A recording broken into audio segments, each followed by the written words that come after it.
welcome everybody. Let's talk real estate. Your weekly BS with Barry Saywitz about the current commercial real estate market here in Southern California.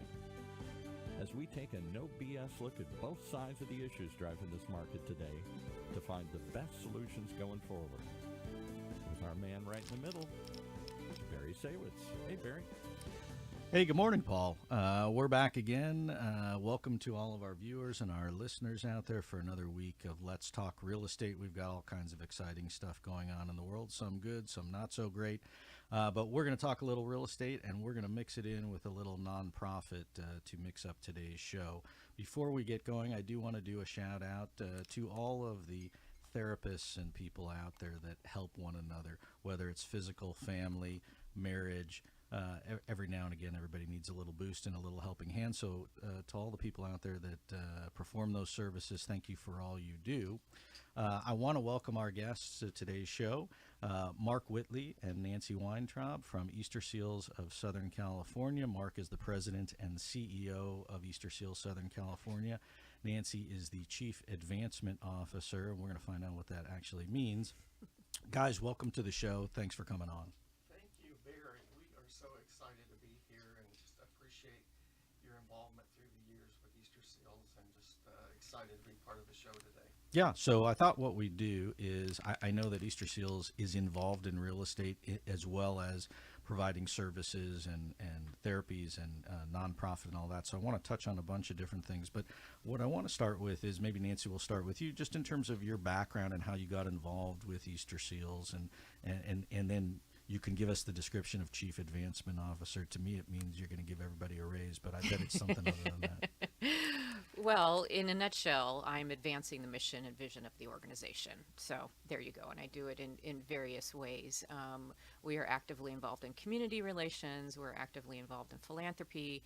We also have a very active entertainment initiative where we're working very closely in partnership with networks and studios to ensure greater authentic representation of disability in film and television.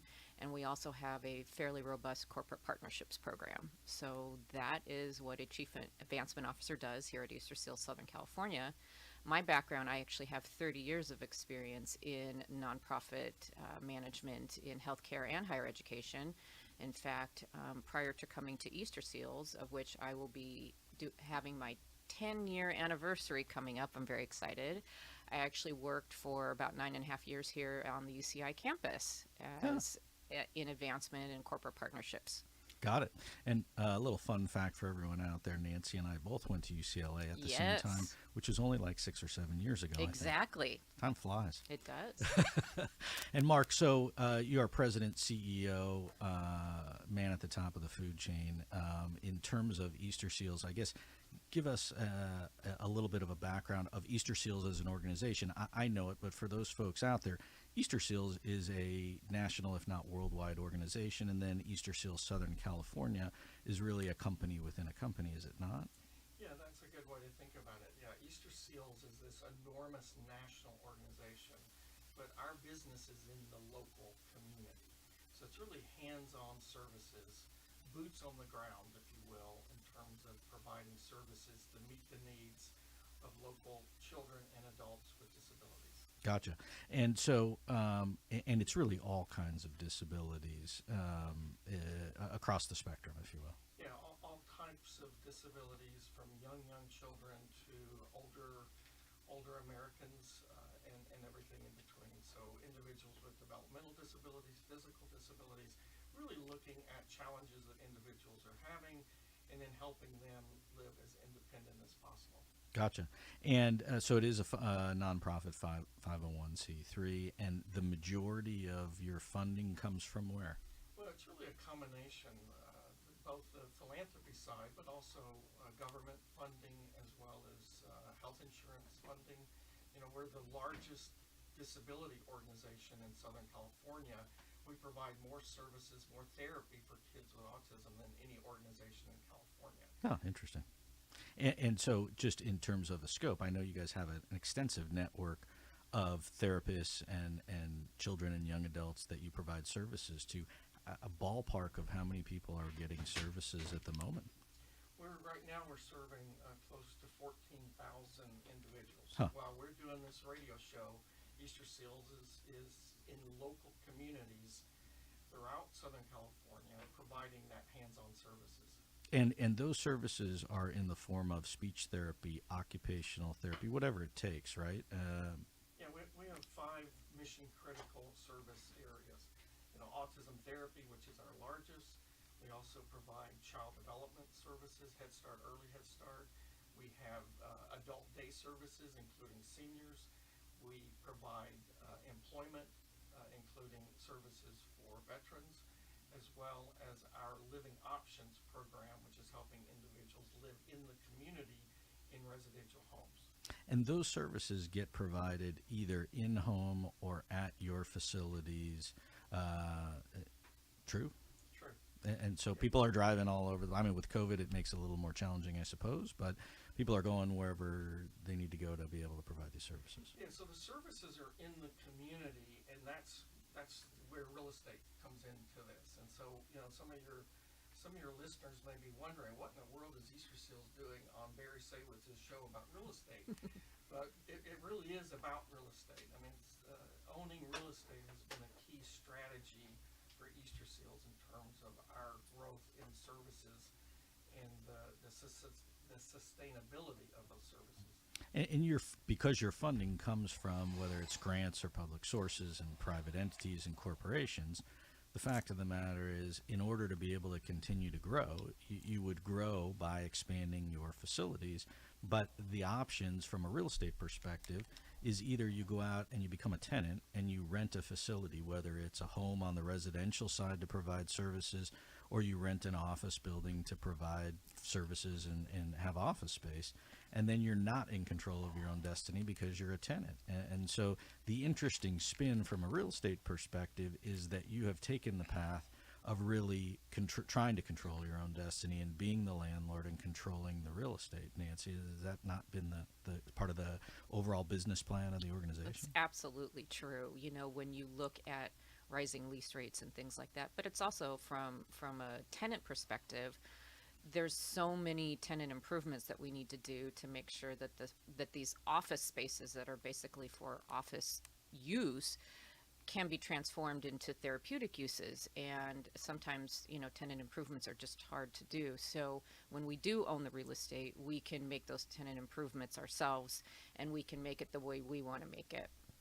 Got it. And so the corporate headquarters that you have is really a unique facility in and of itself, because not only did you need to change the use and get what's called a conditional use permit to be able to allow to do what you need to do, but then you had to go retrofit the whole building. Mm-hmm. And so I guess let's talk about that one, because I like it. I'm familiar with it, but it's a unique concept because it's very similar, if not the same concept, that we did for our own office building and that we advise many of our clients on the brokerage side, which is the concept of what I termed many years ago the purchase partial leaseback, which is if you are going to buy a building, you buy something that's bigger than what you need, and then you rent out the extra space. So it would not only give you the opportunity to grow, but it gives you the opportunity to acquire a bigger piece of real estate, and the tenant's rent, which hopefully you can raise over time, will offset your expenses, which hopefully you can try and fix. And so that's exactly what you guys did, right, Mark?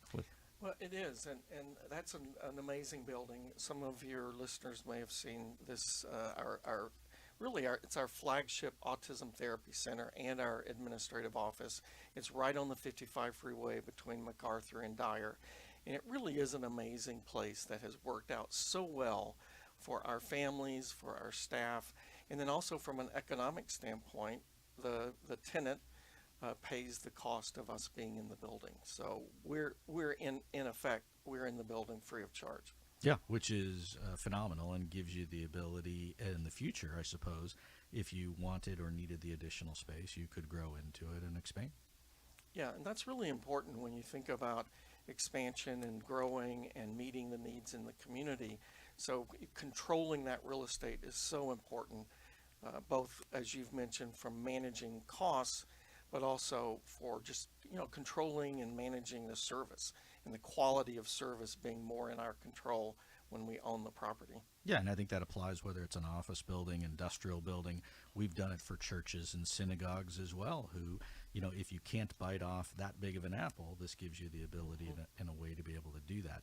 And the facility itself is really now a specialized use, because you've gone back and added in treatment centers and play stations and office space and a control center to be able to really run the crux of the operations of the organization, and at the same time be able to provide services in the same building as well.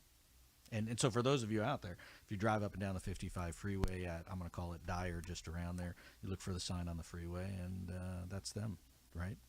So now, in addition to the corporate headquarters, though, you have other ancillary facilities. Nancy, talk about this newest one that you guys have just opened, which is exciting in the sense that it, again, is a retrofit of an existing older building, sort of repurposing, if you will, to highest and best use.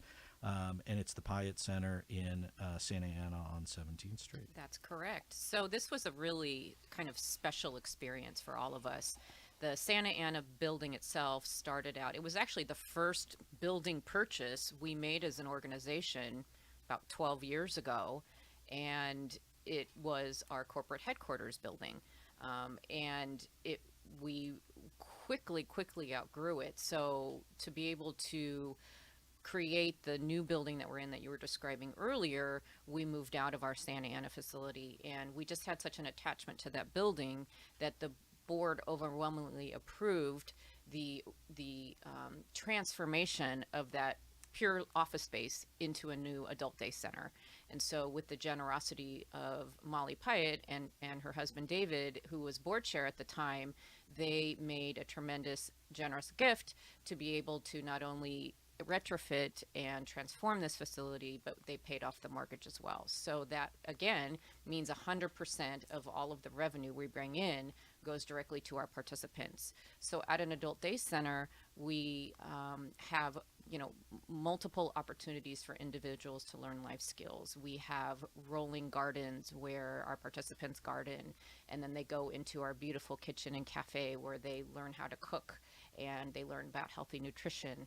And we have activity rooms, we have space for fitness and arts and crafts, and it's just a beautiful, well-designed space that takes into account a person-centered approach to our services. And this facility, and I've seen it, is state-of-the-art. It is all current codes brought up to speed, and I mean, I know what it looked like before, and so certainly a well-deserved facelift and improvement, but also very centrally located in the county, and just a good piece of real estate to own at the end of the day. And then now you have folks from all over the place that come to the facility to learn life skills, to spend the day, to try and meet other people, integrate.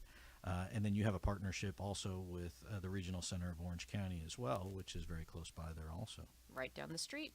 So They are our primary funder for this program. And so they're referring folks, really young adults all the way to seniors, to come that have all different types of disabilities, autism, you name it, and be able to further whatever it is that they're doing and challenge themselves at the same time. Yeah, we love that building, and certainly individuals like yourself and board members and others who were familiar with the office before. It's so exciting to see the repurposing and just the amazing job that the folks at Hindi, the architectural firm Hindi, did in working with our staff to really create space that meets the unique needs of our individuals that attend the Pyatt Center. Yeah, and I mean, I'm tempted to go there and cook some lunch and work on my cooking skills. It looked like a fabulous place. So in addition to the commercial side of the real estate piece of it, you guys also have a unique aspect in that you own, manage, maintain all of the things that go into owning real estate, a portfolio of residential homes where you have living environments, where you have individuals that will come either on a temporary or on a permanent basis to come and live and work on skills of being in a just shared living environment and trying to be on their own as much as they can. Yeah, we own 23 homes, and these are just such an important part of the community. It allowed us to move people that had been living in the state developmental centers, individuals who really lived most of their lives sharing a bedroom, with 15 other people, really being able to live in the community in a home have their own bedroom, and for some, it's the first time they've slept in a full-size bed or sat down for a Thanksgiving dinner. So, it's not an enormous program for Easter Seals, but talk about life-changing for those individuals that have an opportunity to live in the community really for the first time. Yeah, for sure. And the change from basically being not on your own and not having your own space to having a kitchen, having a yard, having roommates, and really trying to function on your own is a huge thing. But you guys manage that. You guys have staff that takes care of the maintenance and all that because you're the owner, you're the landlord, right? We're the landlord, and just as important, if not more important, we provide the services in those homes. So these are individuals with sometimes significant challenges, sometimes medically fragile. For some of our homes, we're providing nursing support as well as support for individuals to live their daily lives. Yeah, and as someone who owns a portfolio of apartment buildings, we get approached all the time by various different uses other than just someone who wants to rent a place. And whether it's providing ancillary services or business services or outpatient or what have you. And it's a challenge because you have a zoning issue, you have a neighbor issue, you have a maintenance issue. And for you, if you're the landlord, then you're not subject to all of the other questions that a landlord might ask you and the concerns they might have. And then at the same time, you own it so you can control the costs going forward. And you've also done a unique thing in that instead of trying to sort of mortgage these to the hilt, you've really gone the opposite way as far as putting shorter term mortgages on it in an effort to accelerate paying off the debt to get to a debt-free kind of a place. Yeah, 17 years ago when we bought our first home, our fiscal committee chair of the board really encouraged us, and money was really tight, encouraged us to put 15-year mortgages. And so that's what we did. And 2 years ago when we paid off our first house, that was really quite a happy day for Easter Seals, and really just the economics of that program, because often the rates provided by the state to provide those services, those rates don't go up. And so being able to manage the costs, control costs, is just really critical to that program. We also realize how hard it is to move, because if you're renting an apartment or a house somewhere and maybe the landlord increases the rent or for whatever reason you want to move, it's really pretty easy to move. But when you have a licensed facility that's been retrofitted to serve individuals with physical challenges. Yeah, you can't just pick up your toys and go across the street. So yeah, and so kind of the landlord knows that, and that leverage they have on us, that we're sort of trapped in that home.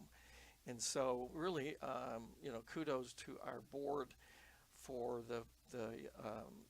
their view of the future and realizing, no, we need to own property, and then really, pushing us to put those 15-year mortgages on those homes. And really what you've done is build a portfolio. So Nancy, in terms of these other advancements that you're working on in incorporating the business community or looking at alternative services, it gives you that flexibility going forward. And then I'm going to guess that if you want to continue to grow the portfolio, you're in a much better place than if you were the tenant or if you hadn't put the kind of debt on it that you did, especially in today's environment where you have rising interest rates and very low inventory of opportunities to go find other properties. And so does it give you a leg up? I don't want to say a leg up against competitors because it's not really a competitive environment, but against other types of organizations that haven't done what you've done? Well, I think what it does is it tells the right story. So when we go to a donor and say we need, because like Mark said, sometimes our rates don't go up. And so we're providing services to the highest quality and we won't compromise that. And so when we go to a donor and say we need some help and support for a home, we can say, with all candor, that 100% of their donation goes directly to those participants living in that home. So I think that is an advantage. I'll tell you a specific story. So we have some homes that have 3 bedrooms and some homes that have 4 bedrooms, and we really try to retrofit these homes to ensure that people can age in place. And so because of licensing, there are certain things that we need to do to make sure, like fire sprinklers in every room, an outdoor exit door for every room, etc. So we've made sure we've done that. So some of our 3-bedroom homes, In order to be able to provide services to more individuals, we are starting to add a fourth bedroom. So we could only do that because we own the home. Right. So when we go to a donor to help us, because there's no other sources of funding to add that fourth bedroom, we go to donors in the philanthropic community for that. And so we've been able to be very successful with foundations and other donors to ask for those dollars, because it does a couple of things. One, again, 100% of those dollars goes directly to the home. But number two, by adding that fourth individual, we have another set of revenue every month. So now those homes that may not quite be making budget now makes budget and is self-sustaining. Yeah, and So- you've got and you can feel it, you can touch it. If you're a Correct. donor, you can go and check it out, Correct. as opposed to putting rent in somebody else's pocket. Correct. And to be able to serve an additional individual, and you think about, well, that's really important for that individual, Yep. that person. But think about 5 years from now, 10 years from now, 50 years from now, we'll be serving individuals in those homes. So there is a perpetuity nature of this that's very exciting, I think, to us as leaders, but also to donors, that when they support Easter Seals in our services and our residential program and really other services as well, and we establish a facility, a therapy or home, that we'll be providing services to individuals for forever. Yeah, and so is part of the strategy then going forward to look to expand that portfolio of homes, or is it on a case-by-case basis if opportunities come along?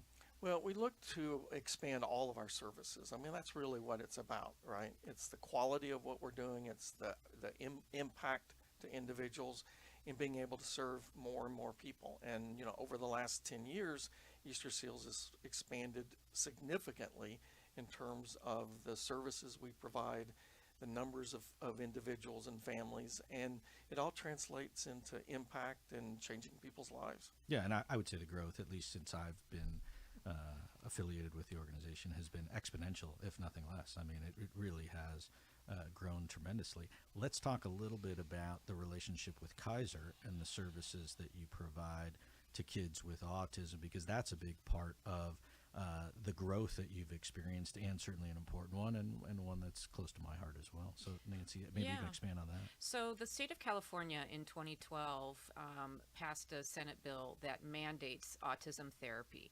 So what that means is insurance companies are obligated to pay for, like you were talking about earlier, speech therapy, occupational therapy, physical therapy when someone is diagnosed on the autism spectrum. So what Kaiser decided to do, some insurance companies brought it in-house, some did a hybrid model. Kaiser chose to completely outsource that to an outside entity or third party, if you will. So Easter Seals won that contract for the state of California. So Easter Seals Southern California has Kern County down to San Diego, and our sister organization, Easter Seals Northern California, basically has Fresno all the way up. And so we provide anybody within the Kaiser system who has an ASD diagnosis automatically gets referred to Easter Seals for services.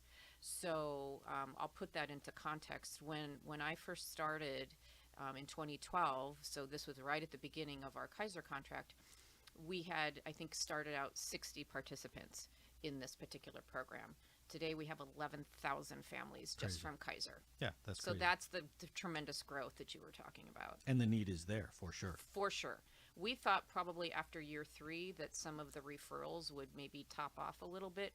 We're still getting upwards of 100 new referrals a month. Yeah, and I mean, autism and the spectrum we know is not going anywhere. There's no cure for it, and there's a variety of different diagnoses and different needs. And so it's not like there's a pill you can take or a prescription you can write.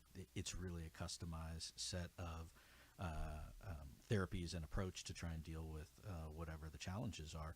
And so the other thing that I find interesting about it is that if you were trying to get it through your other insurance, if you had a different insurance company, or you were trying to get into a program, even if at the regional center, the wait list for a family in today's world, COVID compounding it, short staff compounding it, supply chain issues, inflation, wages, all of that got to compound the whole process. Really, the Kaiser process, once they're admitted into the program, you're integrating these kids right away. Correct. We tried, the time we get the referral to initial assessment is 2 weeks, And then once the treatment plan is approved by Kaiser, they start services right away. Yeah, so I mean, to me, the word of the day is if your child has autism or you think they do, you might want to think about switching to Kaiser because you're going to get better help, quicker help, more comprehensive help. And it's not like you're just getting pawned off to a bunch of doctors. You're getting pawned off to an organization that really knows what they're doing and can help integrate it quickly. I mean, that's my take on it. So there's my little plug for the day, right? So let's. Thanks, Barry. Yeah. That was really quite a commercial for Easter seals. Make sure you vote in November That's and it. go check out Kaiser. Those are my 2 tips of the day. Right? But so let's shift gears back to real estate. We'll tie it back in a little bit. The uniqueness of the portfolio. On the one hand, being a landlord myself, I know the good news is you control your own destiny. You own the property. Hopefully, you're gaining equity and all of those other things. The downside is I have to maintain it, right? And so stuff breaks. I need to do improvements. You must constantly. Is there a crew that you have on staff? Is there a list of vendors of go-to people that you go to try and maintain it, or is there an in-house property management group or a hotline which must ring off the hook? You know, it's a combination of all that you said. So we do have manage this in-house. We have vendors that are kind of preferred vendors that we work with, and it is at times a lot to manage, but it's also within our control. And so yeah, things happen. A roof needs to be replaced. A toilet gets backed up. But it's also within our control to manage that and get it done in a really timely way, and that's really important, and sometimes can really make a difference in terms of keeping the services moving smoothly and with quality. Yeah, I mean, as a landlord, air conditioner goes down, roof leak, toilet backed up, sink doesn't work. These are all things that frustrate folks and makes it even worse if I've got challenges in the first place. So that to me is the biggest hassle and challenge of the daily operations of just owning a portfolio of real estate. And you just got to make sure you have good vendors and people in place. Yeah, for sure. So where do you guys see, I mean, you obviously you have the real estate, and so you must talk about it internally in terms of what's going on in the world around us. We'll kind of bring it home for a second. So rising interest rates, still low inventory, talk of recession, some other bad things I don't want to get negative about, but I mean, you got war, you got volatile stock market.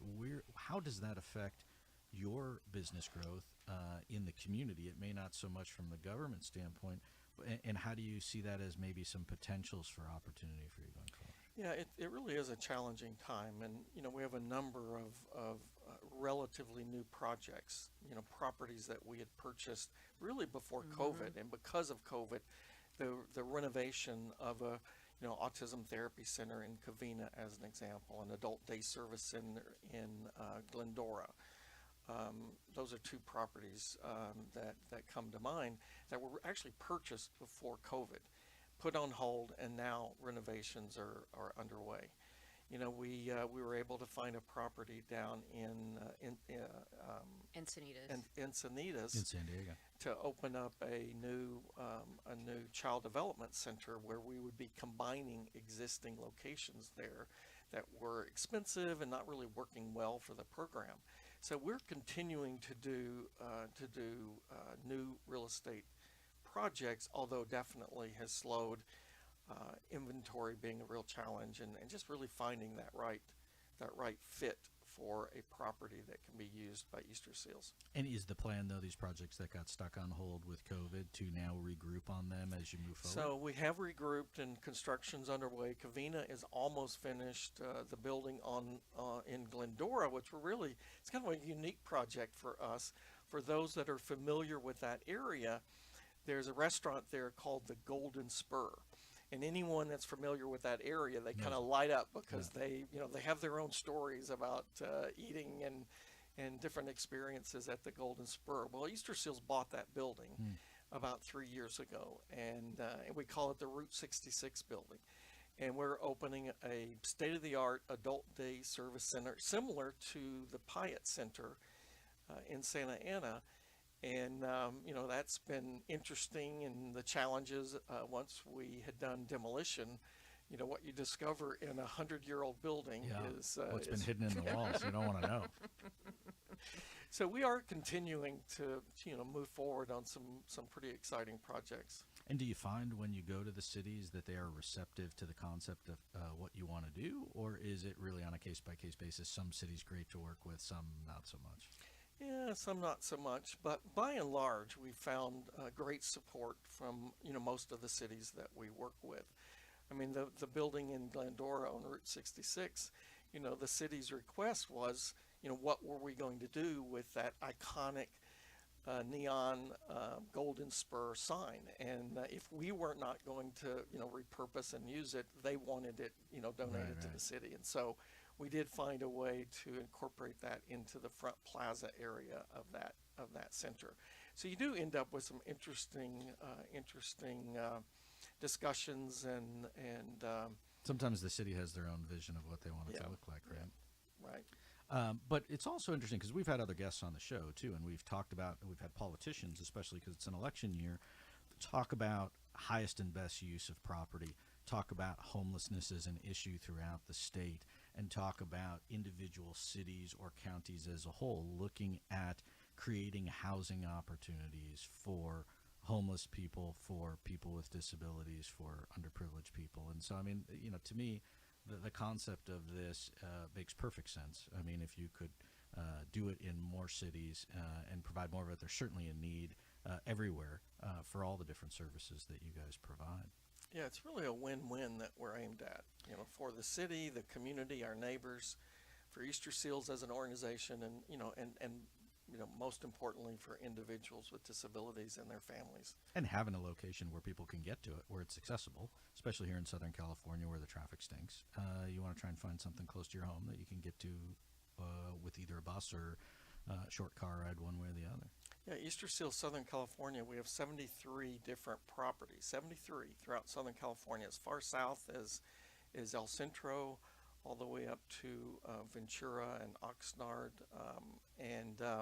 Of the 73 properties, Easter Seal owns 34 of those, including the 23 homes. And then we lease another 39 different properties. And again, that's child development centers, autism therapy centers, adult day service centers, residential homes. It's really your own network of facilities. I mean, no different than the concept of a smaller version of a Hogue or a Chalk or something like that. I mean, it really is, and specific to the community and providing services for disabilities. We just have a quick minute left. I guess I want to get both your guys' take just in terms of where you see the economy going and where you see Easter Seals going relative to the economy in the next 12 months, and how that affects you guys. Well, I think we are thankful that we're in the state of California. The state of California and its blueprint is really supportive of the disability community. And so as the state of California continues to, articulate the goals and objectives for the disability community, we're seeing things like social determinants of health coming down the pipeline, giving individuals more freedom and more choice in how they access their services and utilize their benefits. And so from our perspective, we are just looking to see how new gaps in services, if you will, or new opportunities for service come about through RFPs from the regional center and others that we can then respond to continue to provide these services for individuals with disabilities. And it seems like from the state level, regardless of November being an election, it's not really going to change much in terms of their MO. I feel like the state is behind continuing to provide these services as much as they can, budgetary constraints, considering. But yes, the state has always been very supportive of the disability community. The one thing, though, that we have been working on is a couple of years ago, the state passed an 8% increase in our rates, and we're really working hard to try and ensure that that becomes permanent, because that rate increase is so critical to the continued growth of our services. Oh. We're very fortunate to be in California, both from the standpoint of the state supporting disability services, but also the community. Mm-hmm. Businesses and individuals that really care about each other and care about individuals with disabilities. And so, so fortunate to live and work where we do, and to really benefit from the support of the local communities throughout Southern California. Yeah, no question. And so from a hiring standpoint, since you are experiencing all kinds of growth, are you guys actively hiring? And We're trying. if you're out there and you're a therapist or you want to work for a Yes. growing organization, where can people find you?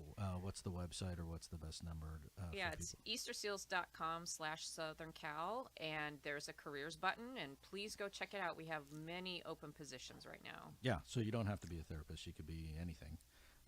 And certainly be doing something good for other folks and helping Easter Seals along. We're out of time.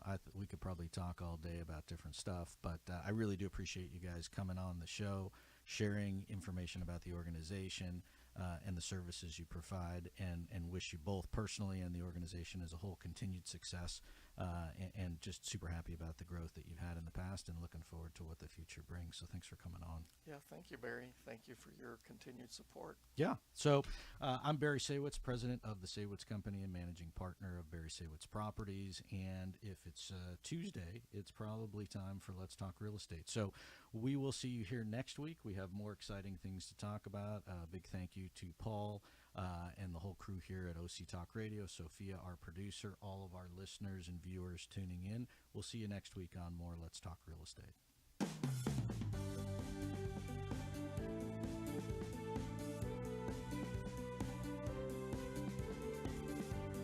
Well, there you have it. You've been listening to Let's Talk Real Estate, your weekly BS with Barry Saywitz about the current state of the real commercial real estate market right here in Southern California. On Orange County's only community radio station, OC Talk Radio, streaming live from our studio here at the University of California Irvine's Beale Applied Innovation Center.